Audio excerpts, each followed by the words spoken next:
안녕하세요. 발제 잘 들으셨죠? 저더러 이거를 좌장을 맡아달라고 한 이유는 제가 이것을 준비하신 우리 양이원영 처장님하고 가까운 관계이기 때문에 그런 것도 있는 것 같고, 창조 경제와 경제민주화 실현을 위해서 한다니까 저를 부른 것 같기도 하고. 그런데 이건 사실 그런 문제와 떠나서 시장 경제에 있어서 가장 기본적인 것은 이 가급적 가격은 왜곡하지 말라는 거거든요. 옛날에 러시아에서 사회주의 혁명을 하고 난 다음에 정부에서 빵값을 보조금을 줘가지고 굉장히 싸게 했습니다. 누구나 거의 거저 사 먹을 수 있을 정도로 굉장히 좋은 뜻에서 그렇게 했죠. 이게 기본적으로 누구든지 이제 사회주의 혁명을 했으니까 돈이 없어서 빵을 못 사 먹는 일은 없어야 된다. 그래서 그렇게 싸게 했더니 어떤 일이 벌어지냐면은 소를 키우는 농민들이 곡물을 사료로 주는 게 아니고 빵을 사서, 빵이 훨씬 싸니까 빵을 사서 사료로 주는 겁니다. 이게 어마어마한 낭비가 초래되는 거죠.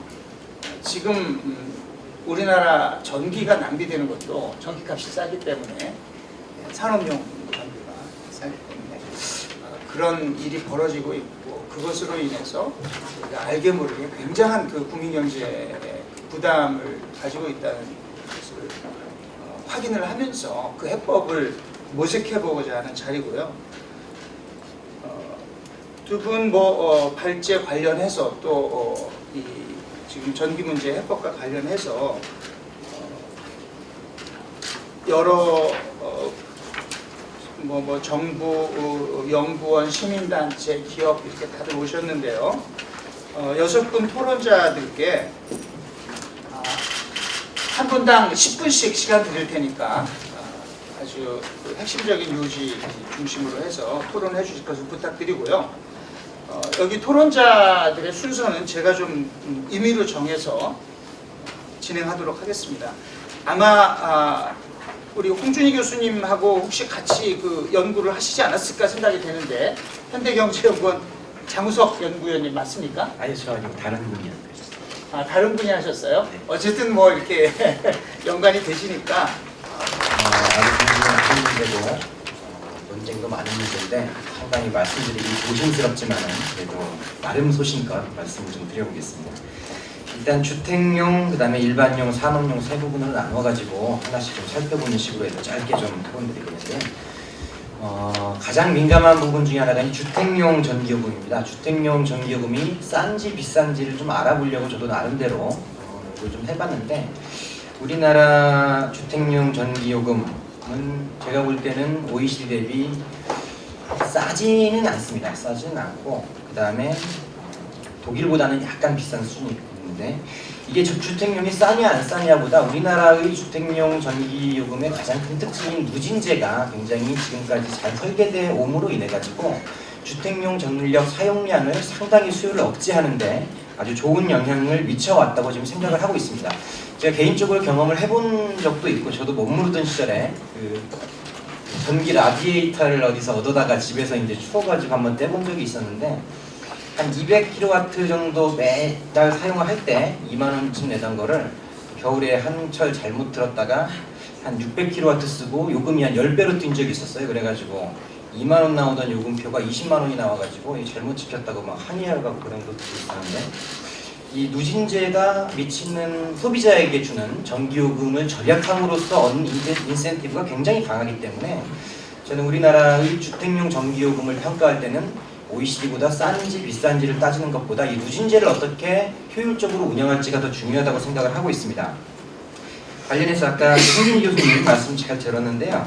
그 주택용 누진제의 과도한 징벌성 완화, 그리고 누진제를 상한계로 축소하는 부분을 말씀하셨는데, 이 부분은 저하고 생각이 조금 다른 것 같습니다. 제가 보기에는 그 주택용 전기요금을 설계하는 데 있어가지고 우리나라가 10년 전하고 비교할 때 전반적으로 경제 수준이 많이 향상되기 때문에 전력을 사용하는 양은 점차적으로 늘게 돼 있습니다. 느는데 이게 그 전력 요금을 많이 사용하는 전력 다소비 가정하고 그 다음에 중간, 그 다음에 전력을 조금 사용하는 가정으로 나눠 봤을 때 당연하게도 전력 다소비 가정의 비중이 상당히 빠르게 늘고 있는 것을 알 수가 있습니다. 이건 무슨 얘기냐면은 누진제가 굉장히 오래전에 설계되어 있기 때문에 100km, 200km, 500km까지만 딱 잘라놓고 그 이상은 누진제가 적용이 안 되기 때문에 오히려 600, 700, 800, 900, 1000까지 10단계로 나눠가지고 누진제를 적용함으로 인해서 전기요금을 조금씩 더 전략하려고 하는 인센티브를 전력 다소비 가구한테 줘야 되지 않느냐. 그래서 좀 타겟팅을 할 때 주택요금은 누진제 강화 그리고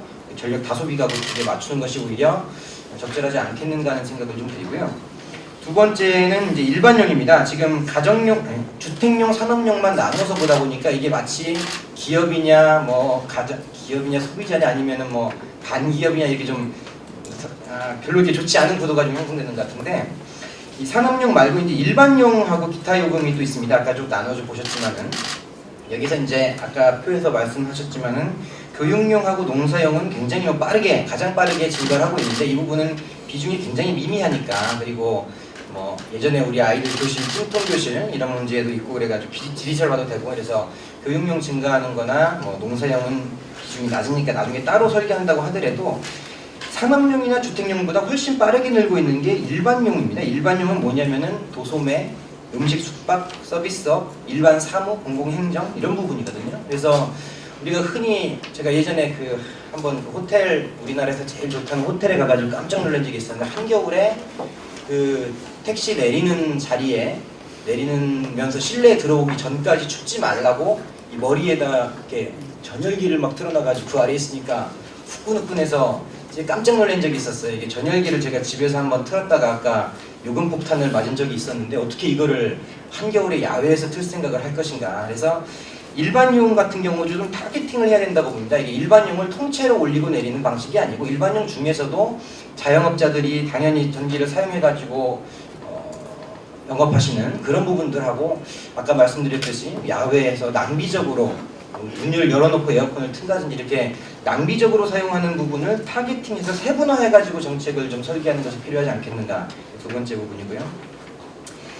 근데 가장 민감한 이제 산업용입니다. 제가 이 부분에 대해서는 항상 밖에 나가서 말할 때 이제 조심해라 말씀 많이 듣고 아까 이제 현대제철 이런 데서 우리나라 전기를 제일 많이 잡아먹고 있다 이런 말씀들도 이제 많이 듣고 하는데 산업용 부분도 조금 이제 타겟팅을 해야 된다는 생각이 듭니다. 일단은 우리나라가 제조업 촉진 정책이 해가지고 산업용 유계를 상당히 저렴하게 공급해온 것도 사실이고 그게 이제 우리나라 경제 발전을 이끌어온 것도 사실이지만은 대부분의 이제 우리나라의 많은 분들께서 이제는 전력 다소비형 산업 구조에서 에너지 전략형 저에너지 산업 구조로 전환할 때가 되지 않았느냐는 대한 공감대는 어느 정도 형성되어 있다고 보고 저도 그 부분에 대해서 상당히 공감을 하고 있습니다. 그래서 산업 구조를 이제 저에너지 산업 구조로 전환을 해야 되는데 문제는 이제 그렇게 될 수 있는 분야가 있고 안 될 수 있는 분야가 있고 이 부분도 마찬가지로 세분화해서 이 좀 면밀한 접근이 필요하지 않겠느냐. 산업용을 일괄 막 올리는 방식이냐 아니냐. 그냥 두 가지 정도로 좀 나눠봤습니다. 첫째는 이게 일본의 전력난 생기고 에너지 가격이 확 오르니까 일본에 있던 에너지를 전기 많이 쓰는 기업들이 우리나라로 이제 우르르 몰려와가지고 우리나라 전기 싸다 이래서 몰려왔습니다. 이거를 과연 좋다고 볼 것이냐 나쁘다고 볼 것이냐. 만약에 우리나라가 전기요금 올려가지고 우르르 나간다면 그게 과연 좋으냐 나쁘냐. 그래서 제가 볼 때는 다른 기술로 대체할 수 있는 분야의 전력 이런 것들은 어느 정도 전기요금을 올렸을 때 이제 생산 공정이 바뀌는 거죠. 아까 말씀드린 대로 전기를 굳이 안 써도 되는 화학적으로 처리를 해도 되는 예를 들면 자율렌을 분리하는 그런 공법이 있어가지고 두 가지 방법이 있는데 유독 전 세계에서 우리나라만 전기를 이용해서 분리하는 방식을 사용합니다. 촉매를 이용해서 사용하지 않고. 왜냐하면 이게 이제 우리나라에만 경쟁력이 있기 때문에 전 세계적으로 이미 경쟁력이 없는 걸로 판명이 됐지만 그래서 이런 공법들이나 대체할 수 있는 방법이 있는 경우에는 전기요금을 올리는 것이 상당한 이 매력으로 작용할 수가 있겠으나 예를 들면 이제 인터넷 데이터 센터 같은 IDC 같은 경우는 이건 생으로 전기를 잡아 먹어야 되는 것이고 이거는 이런 산업을 과연 우리나라에 유치하는 것이 옳은지 그른지를 보고 만약에 이게 유치하는 게 옳지 않다면은 과감하게 지금 핀란드에다가 짓고 있다는 구글 이런 데처럼 페이스북처럼 옮길 수도 있다는 생각이 듭니다. 이 첫 번째 그런 부분이고 또 하나는 아까 이제 현대제철 얘기 좀 나왔지만은 이게 그 개통 한계 가격, 아까 박창기 대표님 말씀하신 부분하고 연관이 좀 있는 것 같습니다. 개통 한계 가격을 피크 타임에 연동함으로 인해 가지고 그 피크 타임 시간에 전력 사용량을 낮추는 문제에 대해서 말씀을 좀 하셨는데, 사실 피크 타임에 이 수요가 일시적으로 증가하는 부분하고 현대제철 같은 대기업이 전력량을 많이 사용하는 문제하고는 조금 이게 다른 문제입니다. 현대제철은 전기, 아까 제철 회사들이 그런 데가 많은데 전기를 이용해서 고루로 고철을 녹이는 데에다가 이제 그 전기를 쓰는 그런 방식을 사용하고 있고, 이런 데는 그 피크 타임보다는 오히려 심야의 에너지가 굉장히 싸기 때문에 그거를 이용해 가지고 이제 많이 전기를 쓰고 있습니다.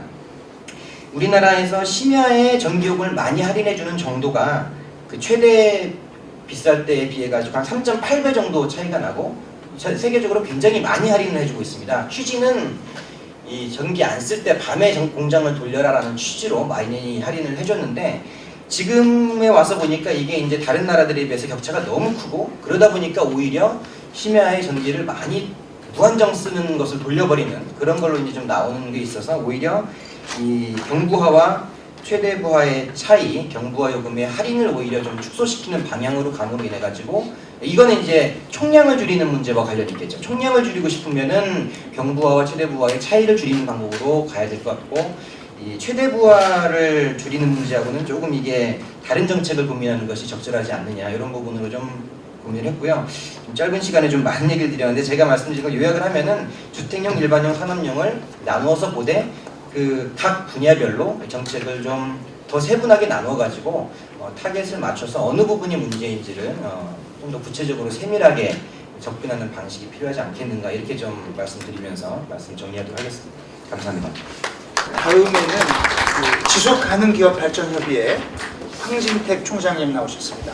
네, 토론 부탁드리겠습니다. 아무래도 뭐 산업계 입장에서 이야기를 해달라고 저는 이 자리에 부른 것 같습니다.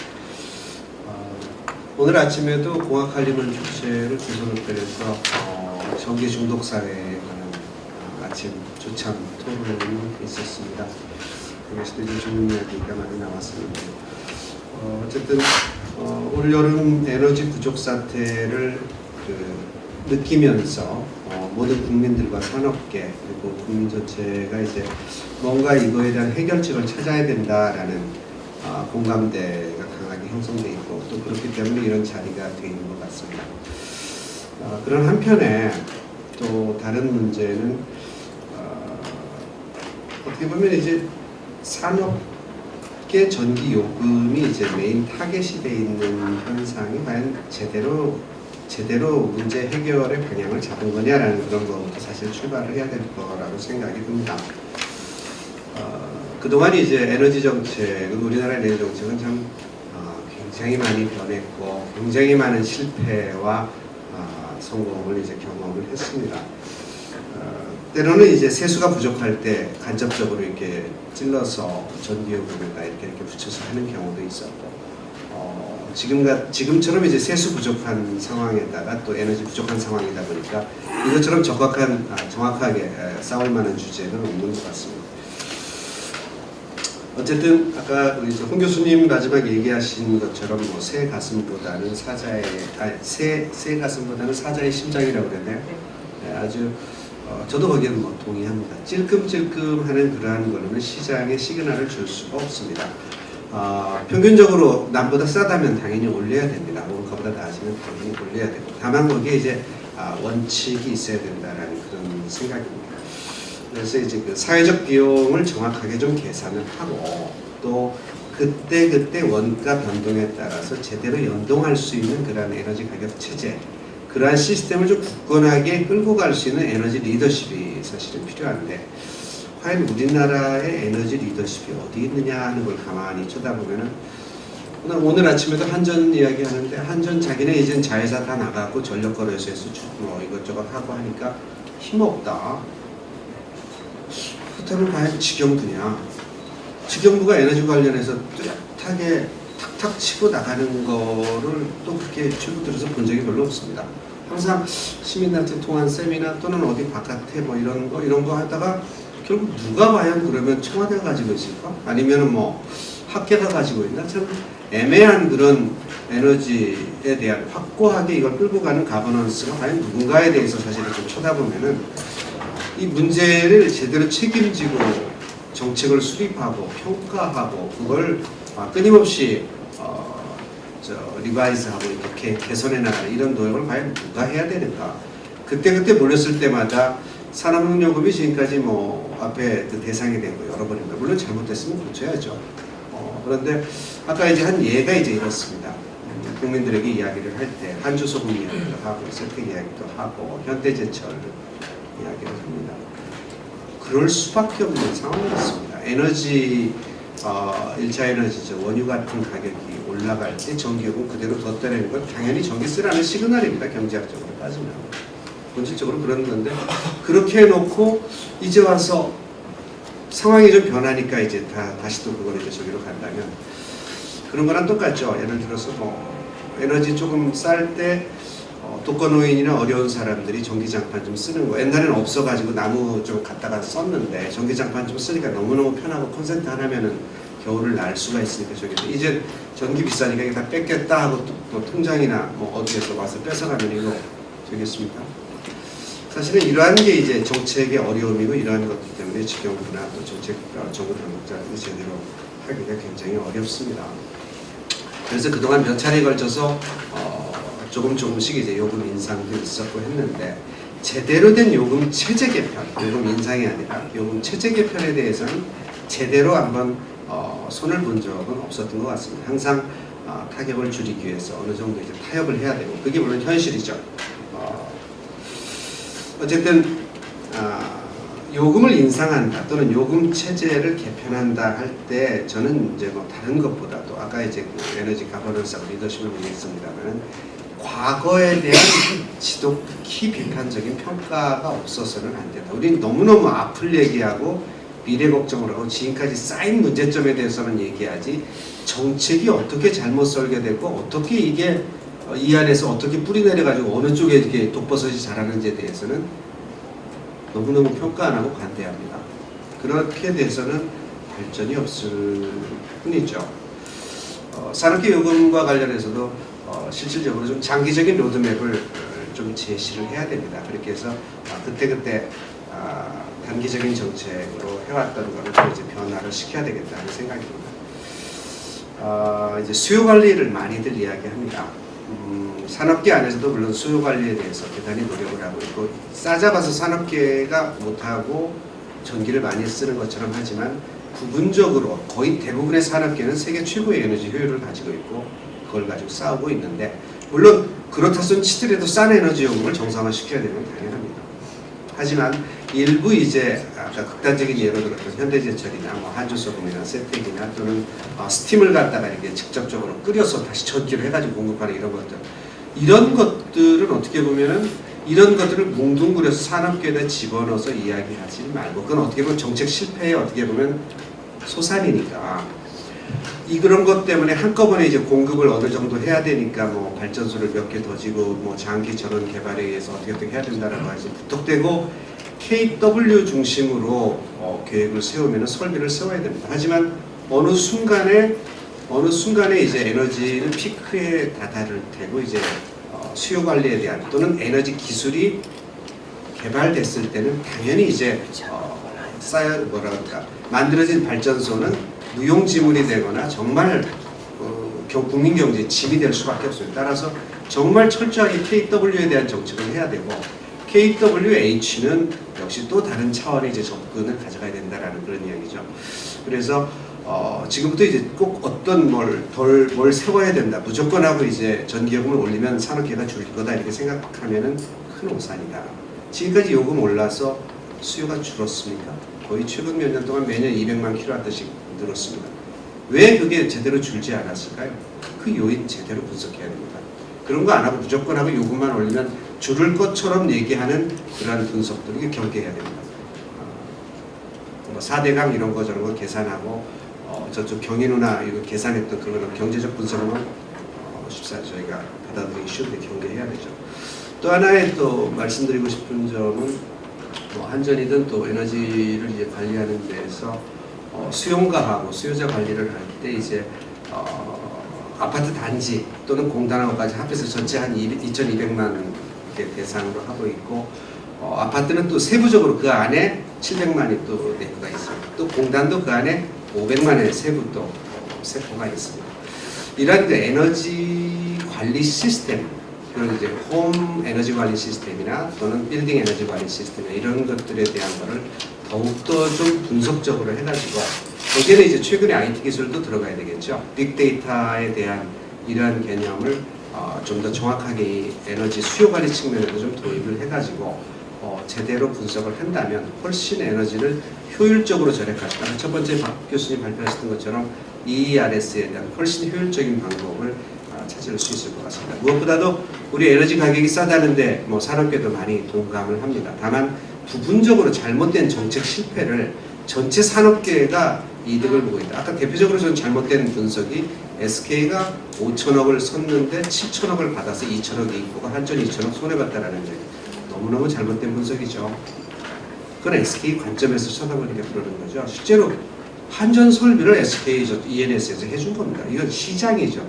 SK라는 관점에서 보면 당연히 그런 주판이 나오지만 그건 시간이 다르고 상품이 다르고 완전히 다른 재화인데 한꺼번에 묶어서 그렇게 저는 자, 이상으로 간단히 마치도록 하겠습니다. 간단한 것 같지는 않은데 이상으로 마치겠습니다. 산업계의 입장 들어봤고요. 다음에는 환경정책평가연구원 강광규 본부장님 모시고 들어뵙겠습니다. 특히 오늘 두 분 발표에 대해서 제가 제 의견을 따로 말씀드리는 것은 사족인 것 같아서 생략을 하고요. 제 입장, 제 나름대로 생각하는 전력 문제에 대해서 몇 가지 좀 언급을 하고 싶습니다. 우리 이제 전력 대란을 겨우 어떻게 무사히라고 그러나요? 겨우 넘겼습니다.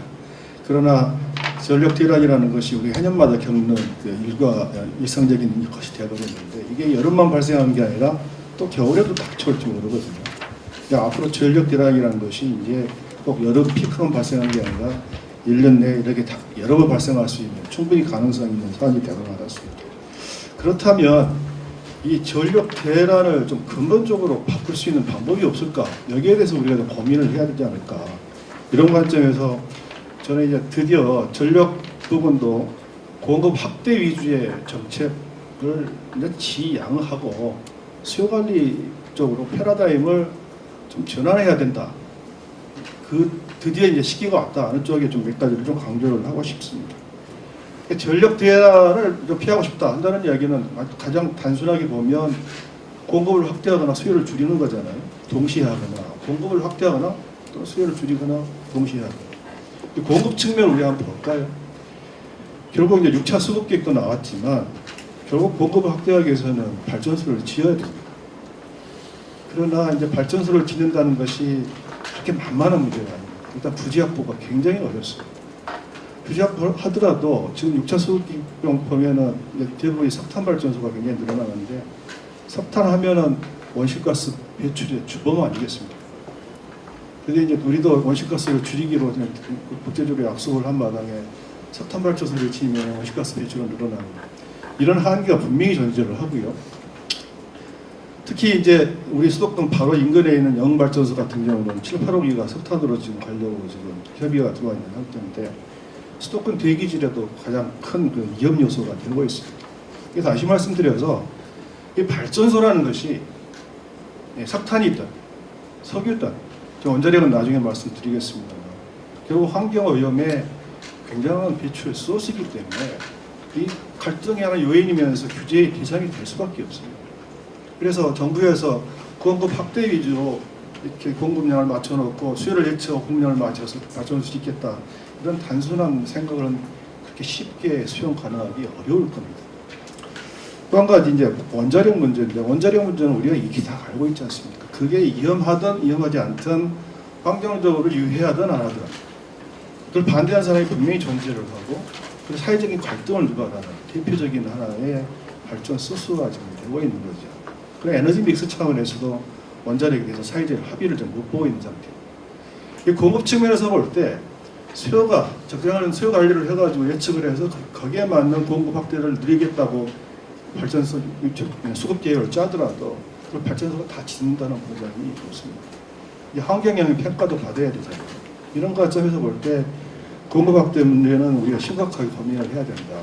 또 하나의 측면은 우리가 지금 밀양 송전탑 문제에서 지금 보고 있지 않습니까? 지금 현재 지어지고 있는 발전소들이 대부분 수도권이 전력수의 거의 절반을 차지하기 때문에 지방에서 발전을 해가지고 수도권까지 송전을 해봐야 되는 거거든요.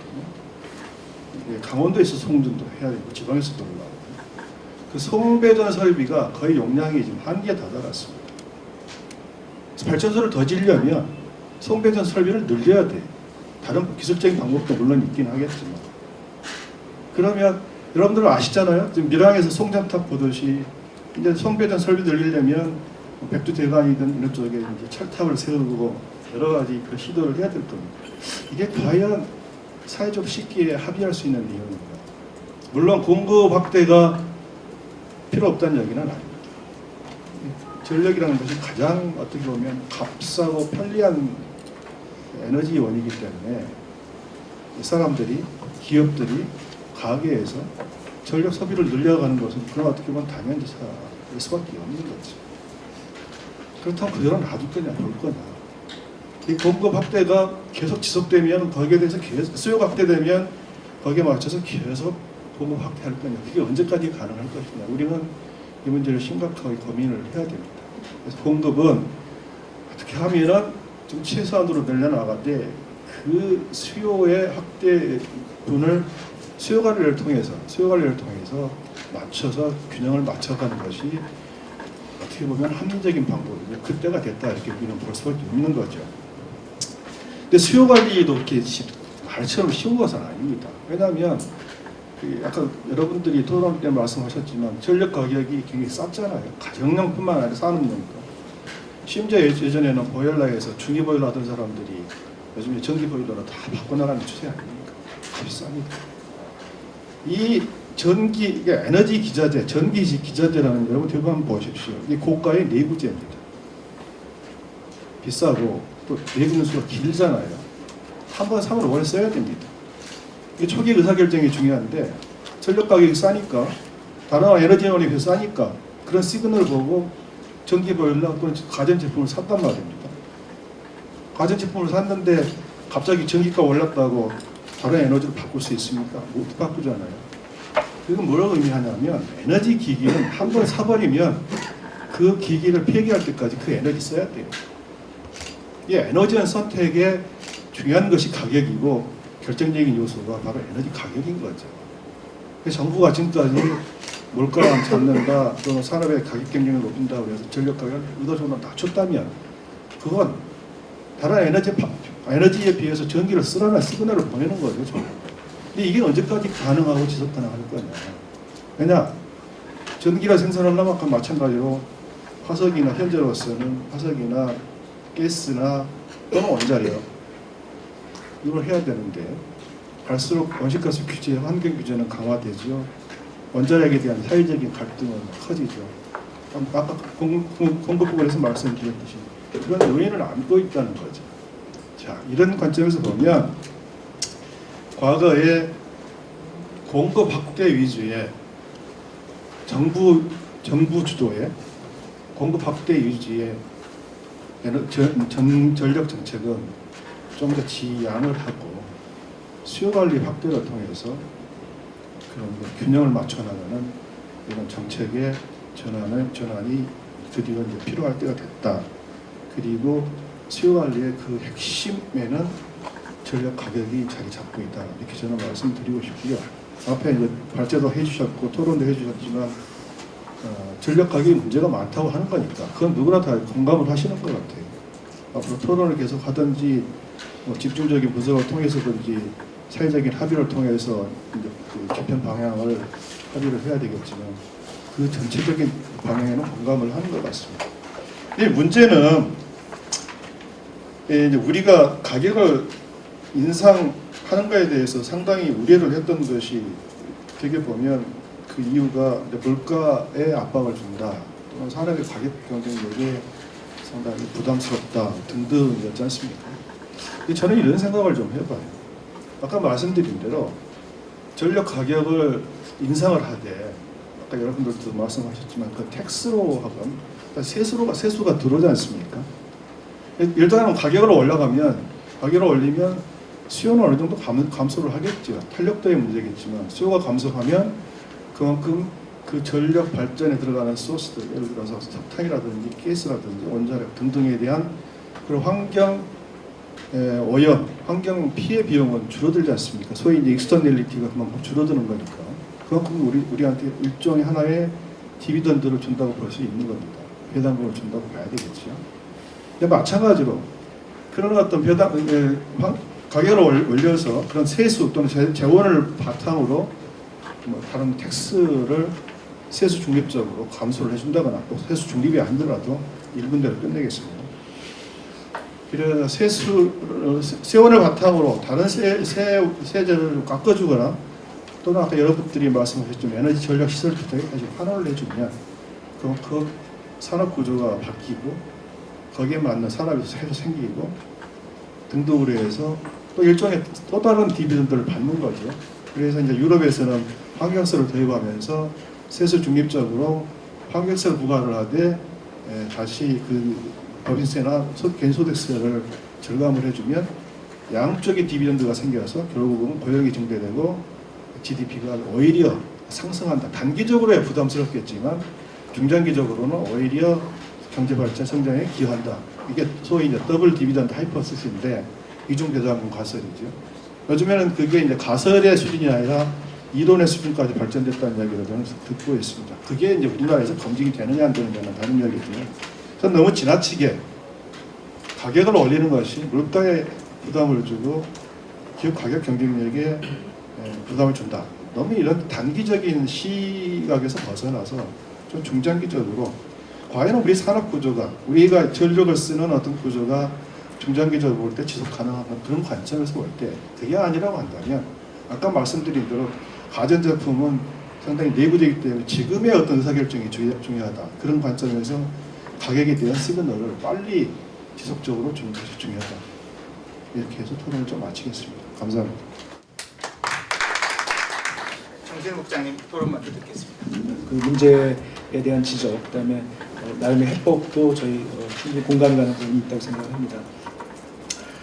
이제까지 정부의 어떤 그 전력과 관련된 정책을 한번 뒤돌아보면은 이 전력 정책은 한마디로 수요 있는 곳에 공급이 있다라는 정책이었죠. 왜냐하면 전기사업법에 모두에 보시면 한전이라는 사업자가 소위 보편적인 전력 공급의 의무를 지는 것으로 이렇게 돼 있고 항상 수요가 있으면 공급해줘야 되는 걸로 돼 있었습니다. 또 하나 전기를 가급적이면 값싸게 또 품질 좋게 제공하는 것이 또 하나의 정책적 목적이었다고 할 수 있겠습니다. 그래서 아까 여러분들이 말씀 주셨는데 전기요금을 억제한 측면도 있었지만 전기요금을 값싸게 공급하기 위해서 사실은 이제 설비의 구성, 소위 이제 전원 믹스를 하는데 전원 믹스도 가급적이면 전기를 값싸게 생산할 수 있는 그런 발전기 위주로 구성을 해왔던 것입니다. 그래서 이제 원자력이나 석탄 발전기들이 비중이 높았던 거고, 이 상대적으로 이제 유가와 연동된 그런 1차 에너지 가격이 올라갈 때 석유 가격과 크게 연관성을 갖기 어려운 다른 이 발전원들 때문에 어떻게 보면 전기요금의 상대적인 그 저렴함이 유지될 수 있었다 이런 말씀을 드리겠습니다. 그래서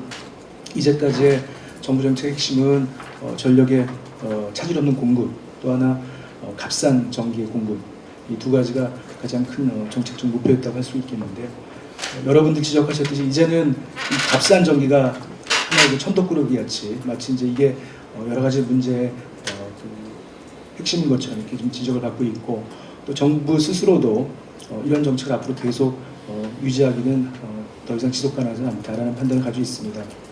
아까 우리 환경정책연구원 본부장님 말씀 주셨듯이 수요에 맞춰서 공급을 무작정 늘려나가는 것이 더 이상 가능하지 않다는 것 정부도 공감을 합니다. 발전 설비는 물론이고 전기를 실어 나르는 송전선로에 대한 건설 자체도 이제는 사회적 수용성이나 환경성 측면에서 계속해서 필요한 만큼 늘려나가는 것은 사실상 불가능에 가깝다라고 판단하고 있습니다. 그래서 결국 이제 적정 수준의 수요 관리가 필요하고 그 수요 관리의 요체는 가격 정책이라는 점에 대해서 정부는 100% 공감을 하고 있습니다. 그래서 이제 합리적인 어떤 그 가격 시그널이 필요할 것으로 보고 있고요. 다만 정부가 생각하는 것은 이 또 가격만 가지고 모든 것을 저희가 바꿀 수는 없을 거라고 생각합니다. 아까 또 어떤 분 말씀 주셨듯이 이제까지 또 정책의 그 히스토리가 있는 것이고 이런 가격에 기대서 저희 산업 구조가 형성이 되어 있고 여러 가지 부합 패턴, 소비 패턴이 지금 형성이 되어 있는 상태에서 급작스러운 어떤 가격 변동만 가지고 소기의 어떤 정책 목적을 달성할 수 있을 거라고는 보지 않습니다. 따라서 이 가격 외에 다른 여러 가지 인센티브라든지 여러 가지 정책 믹스가 같이 동원이 되어야만 저희가 필요로 하는 그런 정책 목표를 달성할 수 있다고 생각하고 있습니다.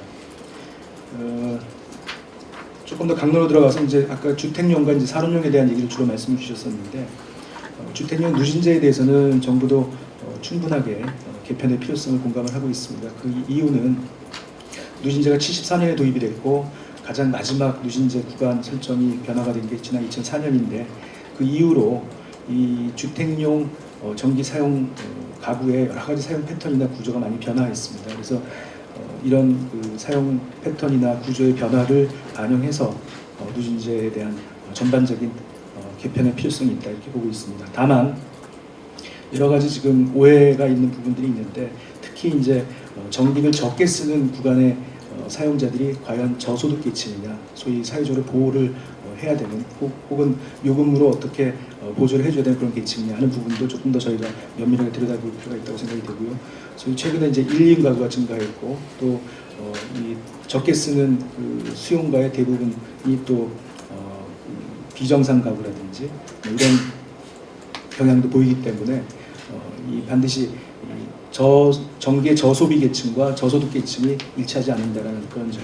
또 그다음에 이 낮은 단계, 누진 단계에 있는 소유자들이 이제까지 전기 요금 원가에 굉장히 낮은 원가 횟수율, 그러니까 한 50% 정도의 원가만 부담하고 전기를 사용해왔다는 점들, 이런 것들도 아울러 가만히 되어야 될 걸로 봅니다. 다만 정부는 이런 전반적인 누진제 개편을 통해서라도 소비자들이 필요로 하는, 그러니까 전기 사용을 통한 삶의 질의 확대라는 어떤 그런 향상이라는 그런 목표를 달성하는데 도움이 될 수 있도록 전기요금의 어떤 구조가 바뀌어야 된다는 점에 동의하면서 또 동시에 사회적 취약계층에 대한 지원은 앞으로 더욱 확대가 되어야 된다고 생각하고 있습니다. 산업용 같은 경우에는 전반적으로 원가에 충실한 그런 현실화 기조는 유지가 되어야 된다는 생각을 가지고 있습니다. 지난 수년간의 전기요금 인상, 조정의 과정을 보시면 산업용 위주로 전기요금 조정이 이루어져 왔었고 이런 기조는 앞으로도 지속이 돼야 될 걸로 봅니다.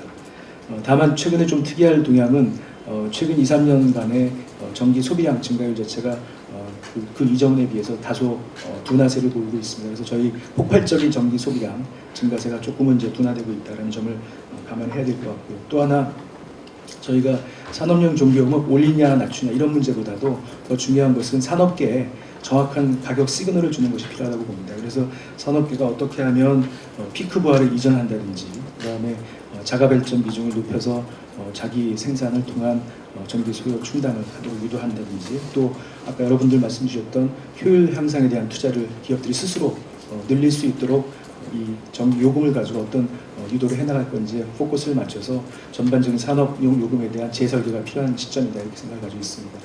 이 정도로 말씀 마치겠습니다. 다음에 기획재정부 민생경제정책관 정무경 국장님 드리겠습니다. 오늘 두 분의 발제자와 그다음에 쭉 여러 토론자님께서 말씀하셔가지고 많은 말씀이 있었습니다만 굉장히 좋은 내용들이 많이 있었던 것 같습니다. 먼저 아까 이제 홍 교수님께서 이제 아까 저기 코팅이 있었습니다만 이제 새 가슴보다는 사자의 심정을 하라 이제 그런 말씀을 계셨는데 사실 정부가 이제 그동안 쭉 보면은 아까 찔끔찔끔 하느냐 아니면 이제 한번 시그널을 처음 확 주지 않냐 이런 당구능상 이런 문제가 있습니다만은 정부도 이제 아까 여러 이제 말씀에 나오신 것처럼 이제 그동안 공급보다는 수요 관리라든가 가격 인상이나 이런 걸 통해서 이제 전기요금 사용을 억제하는 게 필요하다라는 그런 인식을 공감하고 있고 또 그런 취지에서 사실 보면은 어찌됐든 간에 2008년 이후에 그게 지금 새해 가슴이든 아니면 사자의 심정이든 어떤 형태든 간에 하여간 정부가 가급적이면 이제 전기요금을 좀 현실화하는 과정에 좀 많은 노력을 해왔다라는 말씀을 드립니다. 그리고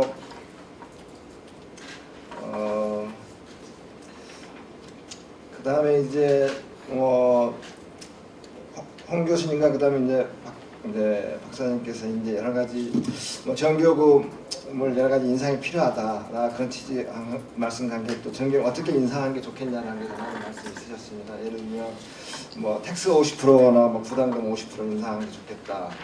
그다음 30대 대기업에 의한 S&P 가격, 그다음에 ERS 제도를 좀 적용하는 이런 게 좋겠다.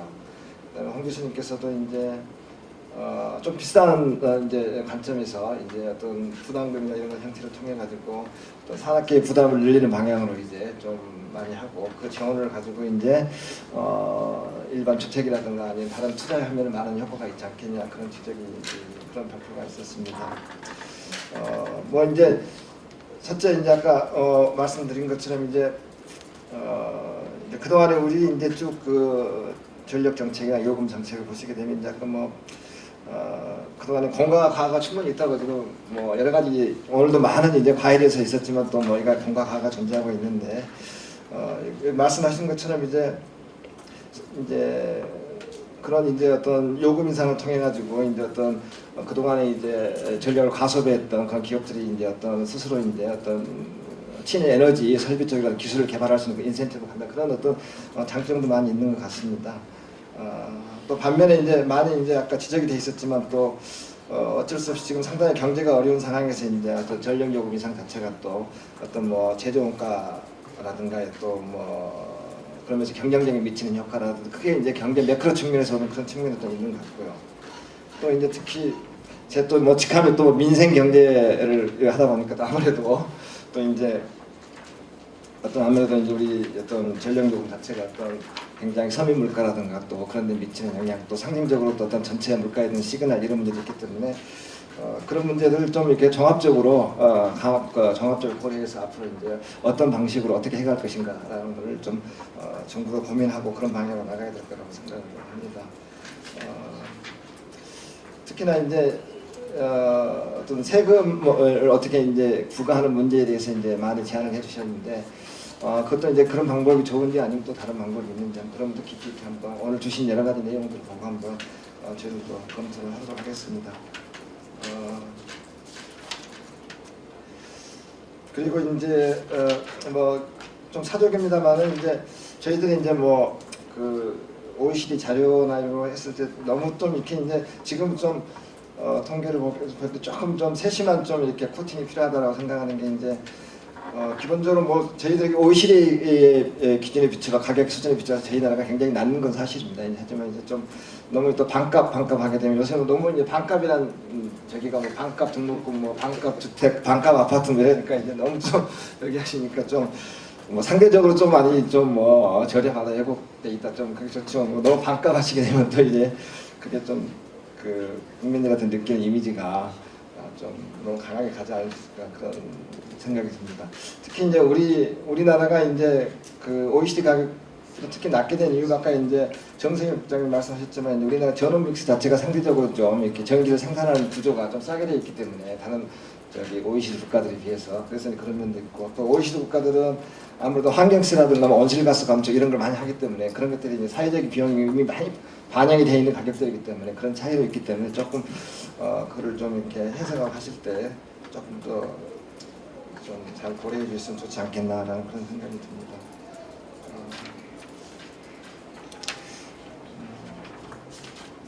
그리고 아까 홍 교수님께서 주신 여러 가지 이제 뭐 생산 유발 효과, 그다음 부가가치 취업 유발 효과라든가 이런 어떤 분석적인 내용은 저희들도 아무래도 좀 이게 뭐 요금 인상 플러스 마이너스 효과가 있으니까 저희도 돌아가서 한번 같이 좀 심층 있게 한번 같이 검토하도록 하겠습니다. 예, 이상입니다.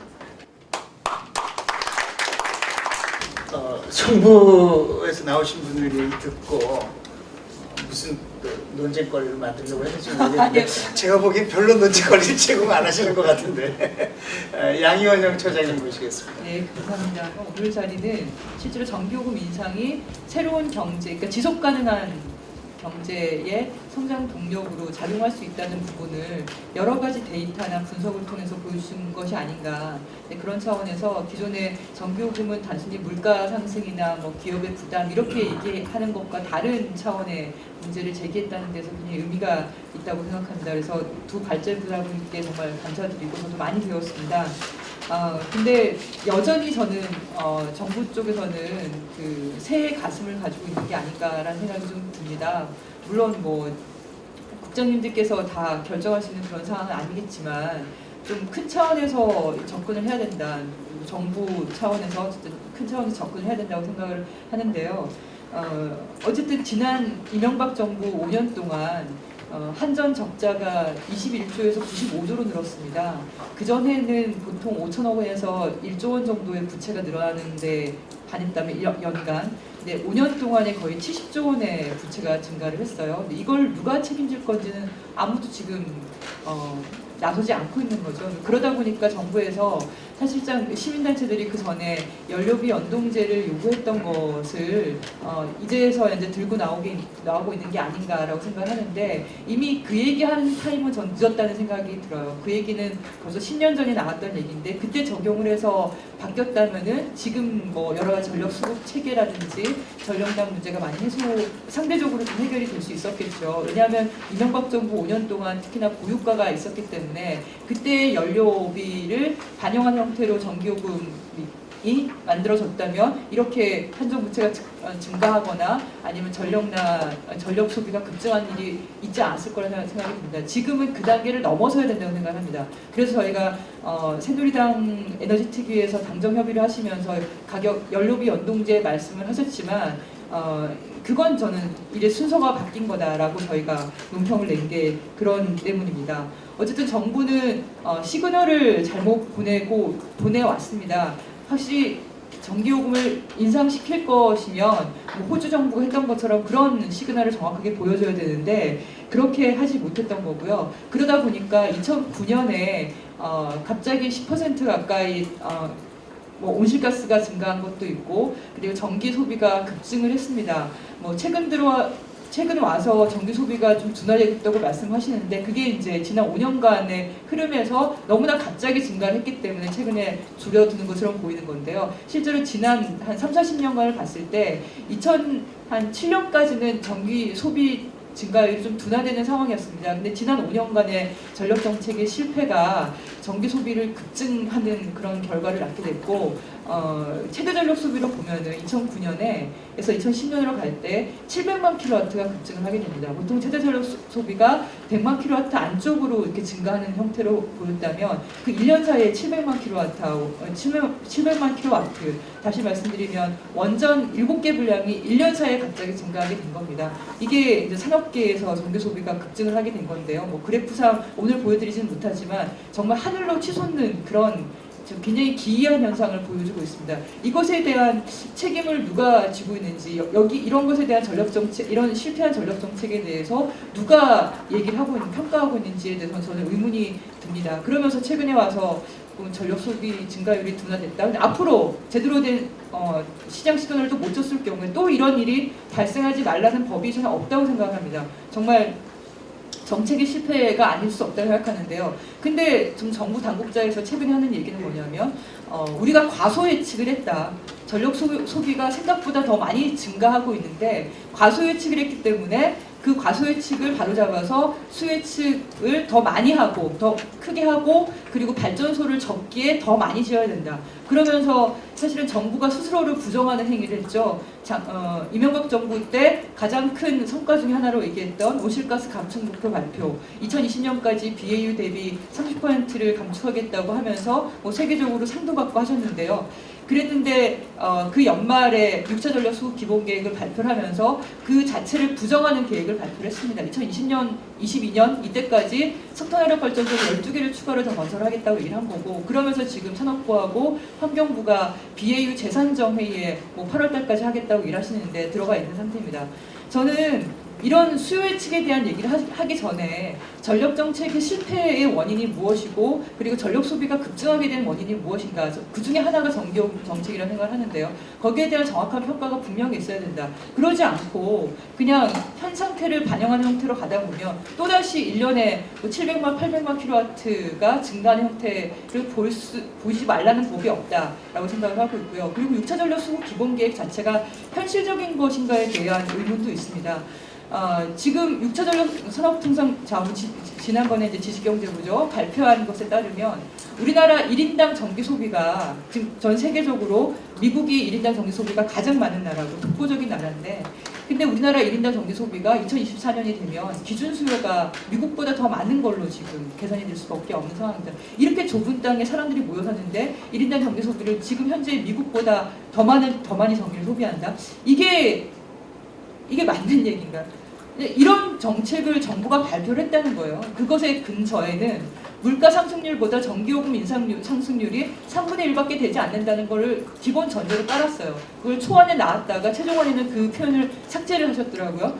근데 그 전제로 계산을 하니까 당연히 전기 소비는 증가할 수밖에 없는 거고, 그러니까 1인당 전기 소비량이 그렇게 증가하는 형태로 가는 거다. 저는 그래서 지금 정부 산업통상자원부의 다른 부서라 하더라도 항상 나오시면 하시는 얘기가 전기 과소 예측을 했기 때문에 발전소를 적기에 다시 더 건설을 해야 된다.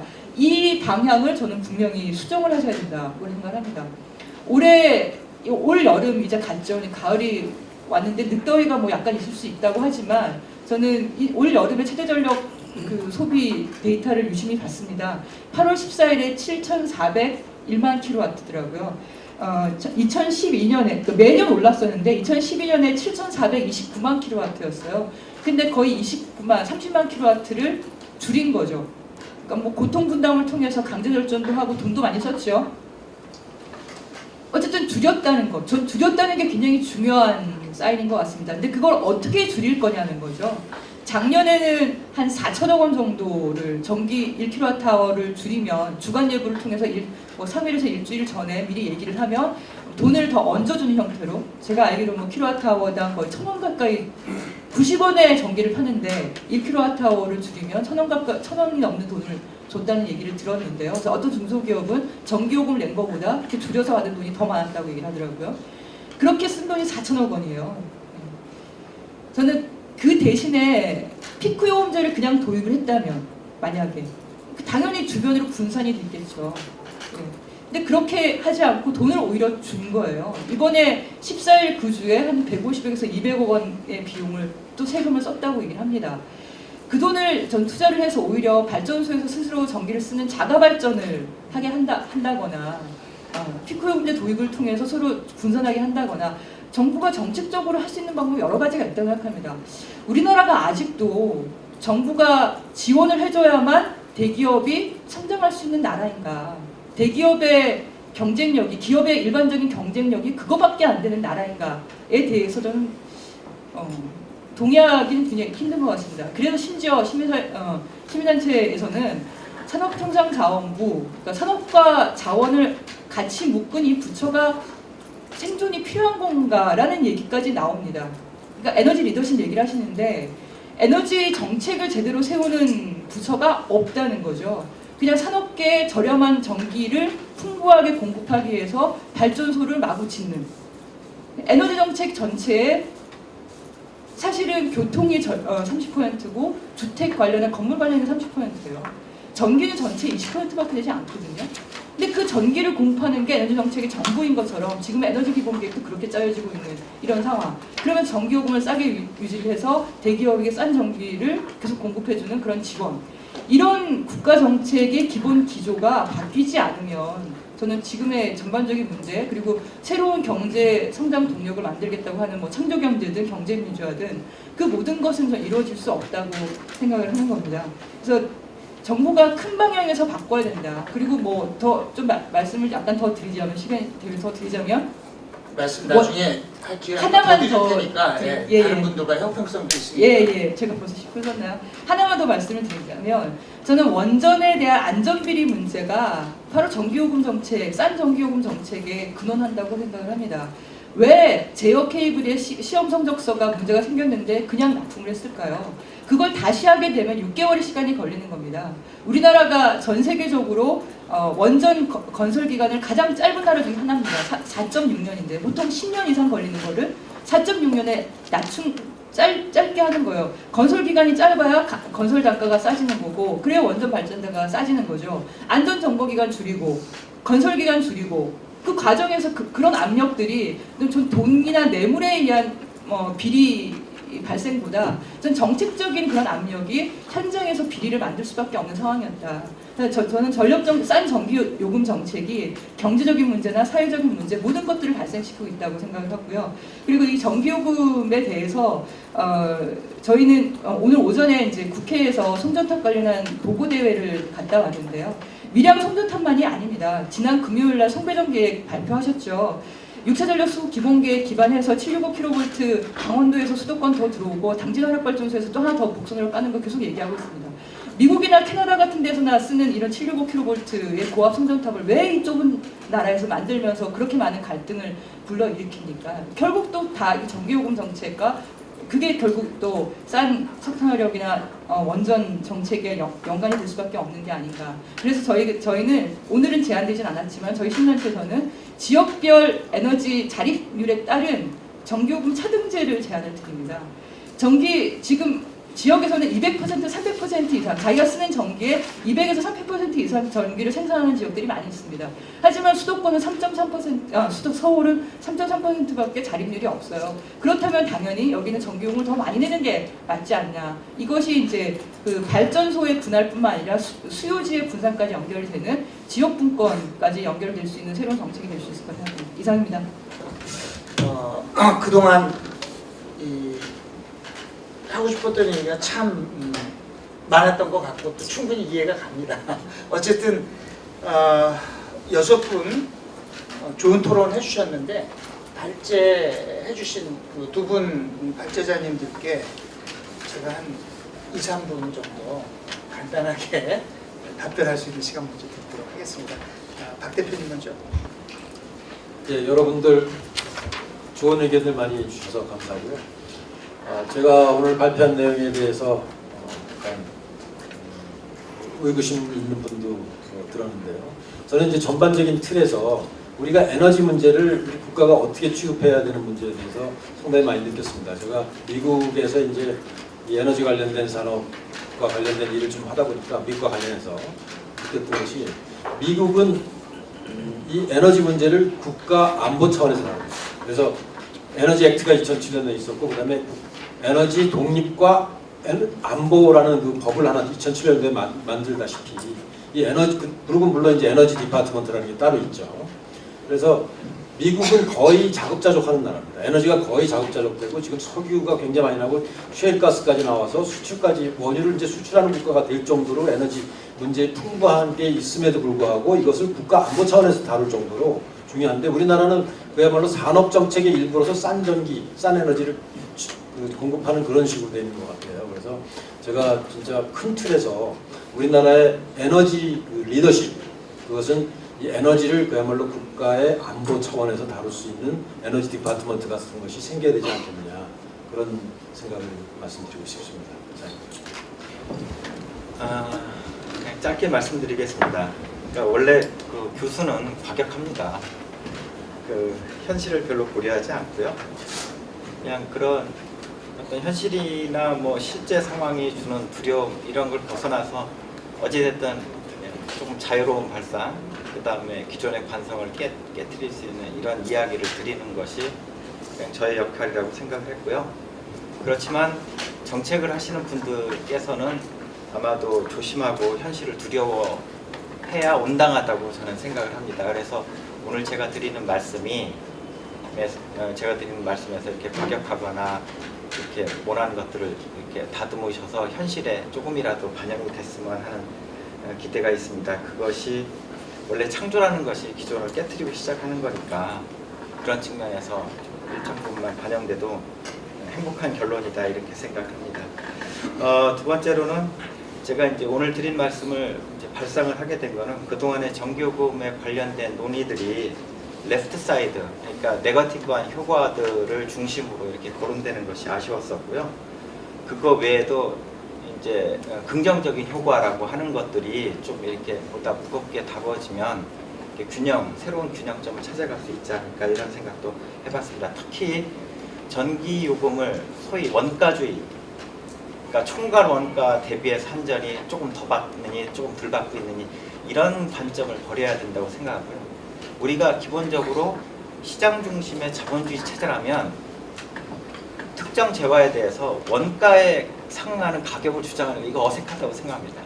재화는 틀림없이 가치에 상응하는 가격을 받아야 되고요. 그 가격 안에 기업이 가져가는 매출과 순이익이 있고 그다음 공공 부분이 가져가야 되는 이익, 그것을 우리는 세금이라고 표현할 것인데 이런 것도 있는 거거든요. 그러니까 세금을 충분히 올리면 원가도 올라가고 아마도 원가주의 프레임이나 가격주의 프레임이 이렇게 만나는 그 합의점이 만들어질 거라고 생각하고, 저는 전기라고 하는 공유 재화에 대해서 공공 부분이 기여하고 공공 부분이 이렇게 들인 비용만큼의 온당한 수익을 배분받아서 그것을 가계 부분과 공공 부분을 강화하거나 건전하게 만들거나 지속 가능하게 만드는 일에 정책이 조금 더 이렇게 적극적으로 역할을 해줬으면 좋겠다, 이런 말씀을 드리고 싶습니다. 그러면 지금 저기 앞에 계신 분들 중에 요 한마디는 좀 더 하고 싶다. 아마 우리 이학생 먼저 처장님 됐습니까? 다른 분 없으세요? 예, 국장님 말씀하시죠. 아까 우리 양효영 처장 말씀하셨듯이 과거에 뭐 과소 예측이니 뭐 한 논쟁 더 이상 하지 않겠습니다. 다만 과소 예측을 뒤집어 얘기하면 수요 관리의 실패입니다. 그래서 사실 지금 정부가 2차 에너지 기본계획을 통해서 지향하고자 하는 것은 전력 정책에 있어서 수요 관리 위주로 정책의 패러다임을 전환시키겠다는 것입니다. 그래서 그 수요 관리를 어떻게 할 것이냐, 아까 말씀 주셨듯이 요금제를 어떻게 다양화해가지고 수요 관리에 도움이 되는 방향으로 갈 거냐, 어떤 시그널을 주도록 할 거냐 하는 고민을 지금 하고 있다는 말씀드리겠고요. 또 하나 지금 국회에 중요한 논의가 하나 진전되고 있는 것은 전기사업법 개정안을 통해 가지고 실제로 전기 사용을 줄이거나 감축을 하면 그 감축량을 전력 거래 시장에서 거래할 수 있도록, 소위 발전과 동일한 가격으로 거래할 수 있도록 하는, 그래서 전기를 줄이면 줄인 만큼이 이 발전원과 동등하게 취급받는 그런 형태 지금 전기사업법 개정안도 현재 논의가 진행되고 있다는 말씀을 드리겠고요.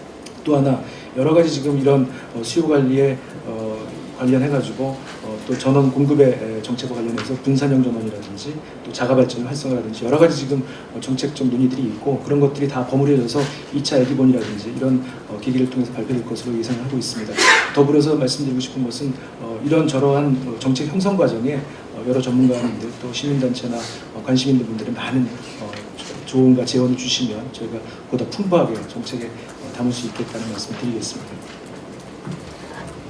오늘 나온 얘기 중에 특히 좀 강조돼야 될 부분은 아까 홍 교수님께서도 그렇고 우리 박 대표님도 말씀을 강조하셨습니다만, 전기값을 올리는 것이 이 기업의 경쟁력을 저하시키고 물가에 부담을 준다는 이런 구태연한 발상에서 벗어나서 그것을 통해서 사실은 새로운 어떤 그 일자리도 만들고 성장 동력도 만들 수 있다고 하는 거 오늘 좀 강조가 됐던 것 같고요. 제가 이제 얼핏 생각나는 게 전에 제가 아침 방송할 때 그 4대강 사업 정부에서 하겠다고 처음 나왔을 때 제가 아침에 코멘트하면서 그랬습니다.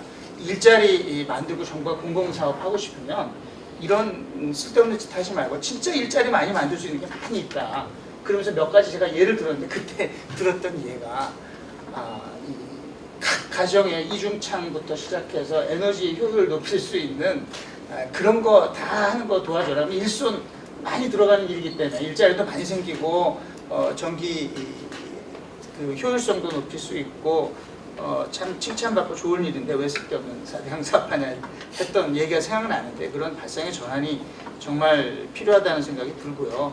특히 우리 정부에서 나오신 그 두 분 국장님들께서 지금 방금 정 국장님도 말씀하셨습니다만은 이제 에너지 정책의 특히 전기 정책의 패러다임을 수요 관리로 가야 된다, 전환해야 된다. 그리고 그것은 그 정책의 핵심적인 정책 수단은 가격 정책일 수밖에 없다라고 하는데 인식을 같이 해주셨고 아닙니까? 아니 저기 그 하나만 좀 수요 관리에 대한 여러 가지 얘기들이 많이 있는데, 아까 그 박창민 대표님 말씀하신 것처럼 에너지 효율 의무화 제도를 도입했을 때 비용이 얼마나 들었고 그것에 의한 효과가 얼마였다, 이런 평가를 다 하지 않습니까? 근데 우리나라는 수요 관리 관련한 여러 제도나 정책을 도입을 하고 나서 그 평가가 없어요. 그러니까 그 네. 정책을 도입했을 때 그걸로 인해 효과가 얼마나 나타나는지에 대한 효과가 없어서 왜 없냐고 했더니 그걸 평가하는 데 또 비용이 들기 때문에 그 비용을 차라리 수요 관리에 또 투자하면 되지 뭐하러 평가를 하냐 이렇게 답이 온 겁니다. 근데 저는 평가를 제대로 하지 않으면 그게 됐는지 어떻게 압니까? 그래서 저는 수요 관리 쪽으로 에너지 기본 계획을 바꾸신다고 하시니까 여러 수요 관리 정책에 대해서 그 실효성 그리고 그게 정말 제대로 반영이 되고 있는 건지에 대한 평가, 그 가격 정책과 마찬가지로 그 작업을 꼭 정부에서 해주셔야 된다라는 걸 좀 제안을 드립니다. 네, 네, 감사합니다. 그래서 이제 6차 전력 수급 계획은 좀 황당한 거니까 이거를 바꿔야 되지 않겠나 하는데 또 이제 바꾸시겠다고 하고 하니까 지금 방금 그 양윤영 국장님이 제시한 그 과거 수요 정책의 관리 정책의 실패는 어디서 비롯됐는지에 대한 평가를 포함해서 여러 가지로 우리가 이제 그런 새로운 그 패러다임에 입각해서 이 전력 수급 계획을 수정하는 과정에서 오늘 이 자리에서와 같은 다양한 그 연구자들, 이해관계자들의 의견이 좀 잘 반영되고 수렴되고 했으면 좋겠다. 그래서 무슨 전력 정책 협의회 같은 것을 비공식적으로라도 만들어서 이런 자리가 헛된 일과성 자리로 지나가지 않고 진짜 그 좋은 우리 정책을 만드는 그런 인풋이 들어가는 그런 걸로 만들었으면 좋겠다 이렇게 생각이 됩니다. 그래서 그래요? 이제 와서 또 발언 신청이 자꾸 나오는데 제가 그 수요 관리 뭐 말씀하셔서 생각났는데 수요 관리에서 가장 중요한 게 사실 가격 정책 말고는 ERS라는 제도라고 생각합니다. 그리고 이 ERS라는 제도가 에너지 절감 그 의무화 제도로 미국에서 대단한 성공을 했고 우리나라에서도 그 남경필 위원을 비롯해서 굉장히 많은 국회의원들이 이 제도를 도입해야 된다고 굉장히 많이 주장을 했었고 5차 계획에 들어있었는데 6차 계획에 빠졌어요 이게. 그래서 왜 그렇게 됐는지 지금 정부 행정부에서 이거를 ERS를 안 하려고 하는 건지 그거에 대해서 좀 답변을 듣고 싶습니다. ERS가 이제 5차 계획 때 선언적으로 담겨 있던 건 사실이고요. 근데 이제 ERS를 이제 구체로 어떻게 구현할지에 대해서는 그 안에 담겨 있지 않았습니다. 그리고 6차 수급 계획을 이제 논의하는 과정에서 ERS를 넣을 것인가 말 것인가에 대한 논의가 있었습니다만 구체적인 그 이행 계획을 담기 아직 좀 시기상조라는 얘기가 있었고요. 다만 ERS에서 추구하고자 하는 에너지 효율 기기의 보급이라든지 투자의 확대와 관련된 정책들을 이후에 전력 수급 계획 이후에 후속 계획에 저희가 담기로 하고 저희가 그 부분을 일단 세부 내용을 빼놨던 것입니다. 그래서 그렇다고 저희가 효율 기기에 대한 투자라든지 보급 확대가 더 늦춰지거나 둔화되는 것은 아니라는 말씀을 드리겠습니다. 더 좋은 정치를 만들어내고 해야 될 것들이 많이 있을 거라고 생각되고요. 그래서 이 정부에 계신 분들하고 또 민간에 계신 분들하고 같이 이렇게 협의해 나가는 그런 틀들이 발전돼 나갔으면 좋겠다. 그러니까 저는 말씀드리겠고 오늘 좋은 발표해 주신 분들, 좋은 토론해 주신 분들, 또 청중석에서 경청해 주신 분들, 취재해 주신 분들 모두 고맙습니다. 여기서 마치도록 하겠습니다.